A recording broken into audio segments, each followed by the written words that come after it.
Yesterday, we considered how when we're confronted with our sin, we don't need to run away from God. Instead, the safest place to run is actually to Him. He doesn't condemn us, but rather He receives us with grace.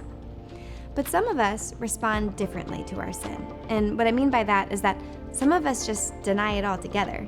We think of ourselves more like mistakers rather than sinners. We seem to always have a justification for our actions, like, well, I was rude to that person because she was rude first, or, well, I flicked off that guy because he cut me off in traffic, or I was late because my kids couldn't get their act together this morning, or I didn't lie, I just omitted a few details, and who doesn't do that?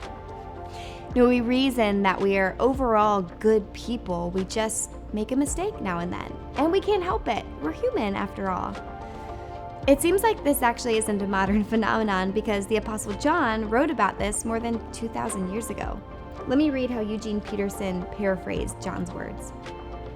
If we claim that we're free of sin, we're only fooling ourselves. A claim like that is arrant nonsense.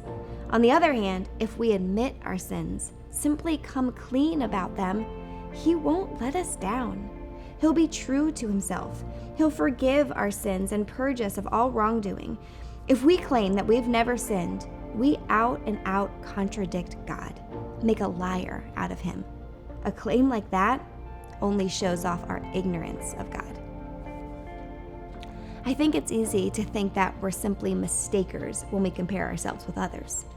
But when we see ourselves in light of God's perfection, when we come face to face with our thoughts, our actions, the things that we do when that no one else but God knows about, I think we have a harder time sticking to the mistaker story. And until we admit that, that despite our best intentions, we do make conscious choices we make choices to do things that we know are not right or loving or good. Until we can admit that, we will never experience the fountain of God's forgiveness or the ability found in God alone to overcome sin. We don't have to be afraid to admit that we are sinners, but we should be afraid of the consequences of the self-deception that we aren't.